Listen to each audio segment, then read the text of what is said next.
They always ask the same question: why don't you find someone? Aren't you lonely? Society has a very specific script for us. Go to school, get a job, get married, and live happily ever after. But if you're over 40, 50, or 60, you've realized something the movies never told you. That script is broken. I'm nearly 60 years old. I've lived alone for over a decade. I've been through the marriages, the divorces, the wild years, and the heartbreak. And today, I'm going to tell you something that might offend some, but will liberate others. I don't want anybody anymore. And honestly, I've never been more successful or more at peace in my entire life. If you've been feeling the pressure to find your other half while secretly enjoying your solitude, this video is your confirmation. You're not broken, you're finally free. We were raised in a generation that prioritized the couple above the individual. We saw our parents stay together for 50 or 60 years, and we assumed that was the only path to dignity in old age. But the world has changed.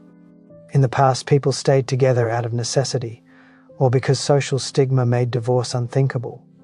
Today, we are more independent, and that independence has revealed a hard truth. Many people are staying in relationships not because they are in love, but because they are afraid of the silence. I was married twice. I'll be the first to admit, part of the failure was me.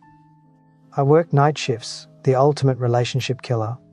I was selfish at times, I drank. But even when I tried to be compatible, I realized that the price of admission for a modern relationship is often your own peace of mind. To find someone truly compatible after 50 isn't just hard. It's like finding a needle in a haystack that's already on fire. Let's be brutally honest for a moment. When you hit your 50s and 60s, the dating pool isn't a pool, it's a puddle. And I'm going to say the part people hate to hear: we've stopped taking care of ourselves. Physical attraction matters, not because we're superficial, but because it reflects how we respect our own bodies. Today, we see an epidemic of people who have given up on their health, hidden behind layers of filters, or conversely, layers of fake enhancements. I see it everywhere. The fake eyelashes that look like alien antennas, the $500 worth of makeup plastered over skin that just needs a breath of fresh air. It feels like everyone is wearing a mask, trying to sell a version of themselves that doesn't exist when the lights go out. When I was overweight, I didn't go hunting for a partner. I knew I wasn't at my best. Now that I've found my health again, I've realized I don't want to share it with someone who only values the surface, or someone who has stopped trying altogether. I want something real, but in a world of social media and constant performance, real is the rarest commodity on earth. There's a profound luxury in not having to answer to anyone. I wake up in the morning, and the only sounds I hear are my dogs and the birds chirping outside. If I want to spend my entire Saturday building something in my workshop, I do it. If I want to eat cereal for dinner at 11 p.m., I do it. There is no bickering, no financial crisis caused by someone else's spending, and no emotional labor to perform. People call this selfish. I call it regulation. My dogs are my company. They don't complain. They don't give me guff when I decide to change my plans. They offer a connection that is pure, simple, and honest. For many of us, after decades of navigating the complex, often toxic waters of human ego, the simplicity of a quiet home is worth more than any romance. Think about the people you know on social media. They get out of a 20-year marriage and 30 days later, they're in love again. 2 years later, they're miserable, starting the cycle over. They're terrified of their own company. They fall in love with the idea of not being alone, rather than the person in front of them. I've decided to step off that merry-go-round. Of course, there are cons. I'm not saying it's perfect.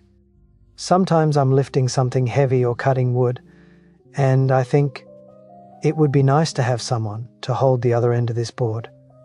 Sometimes I don't want to feed the chickens, and it would be nice to say, "Hey, can you do it today?" But those are minor inconveniences compared to the emotional cost of a bad relationship. The cost of cheating, which has been amplified by social media, the cost of jealousy, the cost of losing your identity just to keep the peace. I've reached a point where I've adjusted so well to being single that I could live 1,000 miles from the nearest human and be perfectly fine. Solitude is a muscle. The more you exercise it, the stronger you become. Eventually, you don't just tolerate being alone, you protect it. You become very selective about who you allow into your space, and for most people, the answer becomes no one. If you are in a good relationship, one where you can trust, rely on, and grow with your partner, stay in it, that's a treasure. But if you are alone, or thinking about being alone, don't let society make you feel like a failure. Being alone is not a death sentence. It's an opportunity to finally meet yourself. My life is more successful now than it has ever been because my energy isn't being drained by constant conflict or compromise. I'm not a marriage counselor. I'm just a guy who found peace in the woods with his dogs. My advice?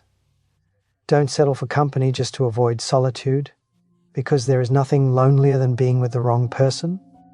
Prioritize your peace. Prioritize your health. And if that means living the rest of your life on your own terms, then embrace it. It's a happy life. It's a true life. Thanks for watching.